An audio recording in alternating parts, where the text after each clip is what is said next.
I was 13 years old when I became a Unitarian Universalist. I was raised in this faith, but I was 13 when I claimed it as my own.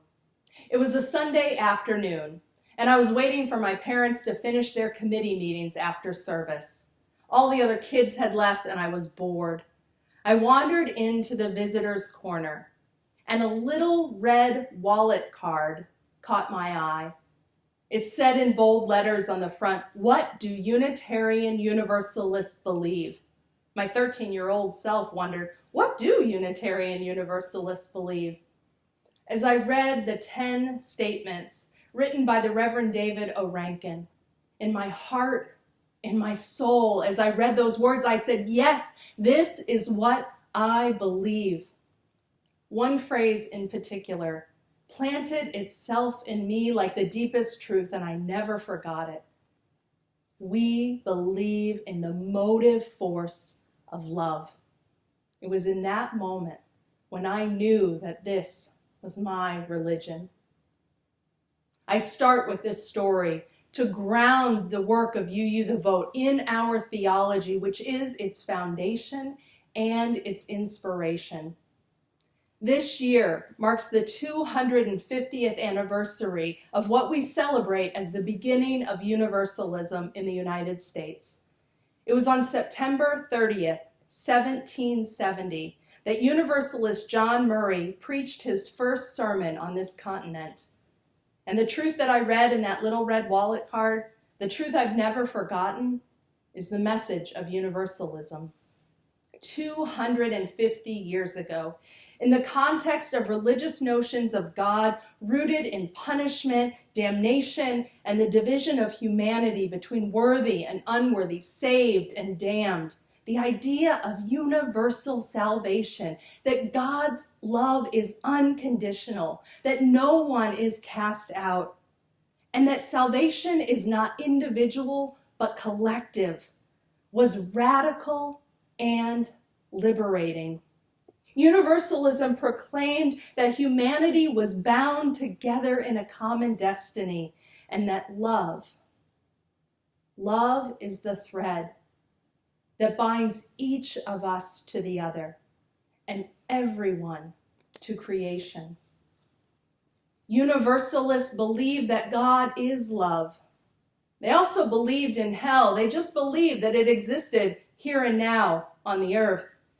The great Universalist preacher Hosea Ballou was clear about how politicians and those in power used fear, stoked fear, to protect their greed and corruption and self-interest, and he knew the suffering that resulted from that. Rather than speak of theology in terms of speculative notions of God, Ballou spoke of it in terms of human experience here and now and our relationships to each other. A society that lives out the motive force of love would be one that fosters joy and liberation and thriving for all people. This is the highest calling of our faith as Unitarian Universalists, to live out, defend, and embrace this motive force of love in our lives, in our actions, in our commitments, and in our society. This is why UU the Vote says, vote love.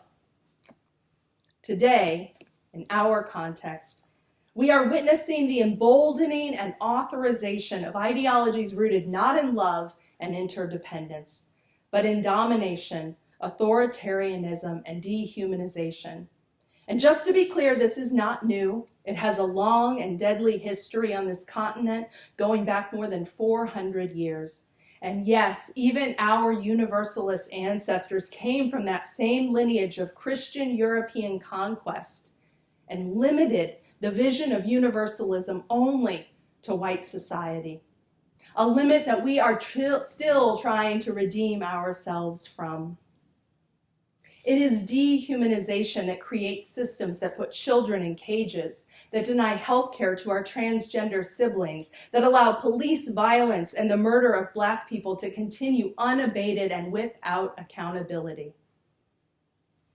Dehumanization that allows triage protocols that devalue the lives of disabled people and that lead to systemic divestment from communities.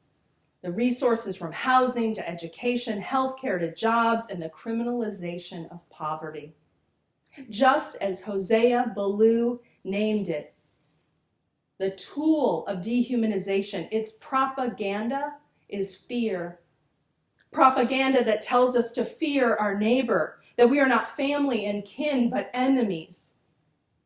This is the exact opposite of our theology of universalism that tells us that we have a common destiny and we are connected to one another in love. This is why You the Vote says vote, love, defeat, hate. And while the forces of dehumanization and domination have always been a part of U.S. history, so too have been those who have resisted and organized for the values of dignity, equity, humanity, and love. These days are heartbreaking, they're infuriating, and they're frightening. On days when I lose my own strength, I turn to the words of Alice Walker, who reminds us, we remember our ancestors because it is an easy thing to forget, that we are not the first to suffer, rebel, fight, love, and die. The grace with which we embrace life in spite of the pain and the sorrow is always a measure of what has gone before us. We remember our ancestors, theological, familial, and in movement. We remember Francis, Ellen Watkins Harper, Hosea Ballou, John Brown, Sitting Bull, Ida B. Wells, Dr. King, Anne Braden, and so many more whose names history does not remember. Those who struggled and risked and fought and loved for the principles of justice, equity, liberty. This is why in You the Vote, we say vote love, we say defeat hate, because, dear ones, we are on a precipice. Every single one of our most deeply held values is on the line right now. The current powers in government are showing in everything they do that the inherent worth and dignity of so many immigrants, Black people, disabled folks, trans and queer people does not matter to them. Human agency, interdependence, the democratic process are being disrupted and defiled daily. It is a radical act of faith to not only continue to believe in all of our cherished principles, but to demand them by speaking out, taking risks, organizing, leveraging our resources, and building networks of solidarity and power to protect one another and these values. We are on a precipice, and our actions right now will affect whether we have a chance to continue to bring our bold values forward, to rebuild, expand, and strengthen our democracy, to confront police violence, to upend racial inequity, to change divestment from communities, and make moves to protect the climate. Now is the time to draw on the grace, the courage, and the strength of all those who went before, to widen our comfort zones, and to do all we can to vote love and defeat hate. If you haven't taken any form of action yet, sign up for a shift with You the Vote. I can tell you that it's fun.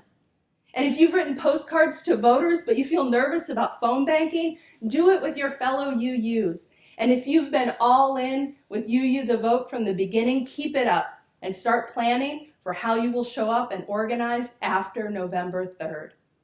Because democracy will not be restored in one election. It's been under systemic attack for decades, and justice will not roll down like waters in one election. Voting matters. It's absolutely critical, but it is not the end. It is just one piece of the long haul work of organizing for a future where all are free and where all can thrive.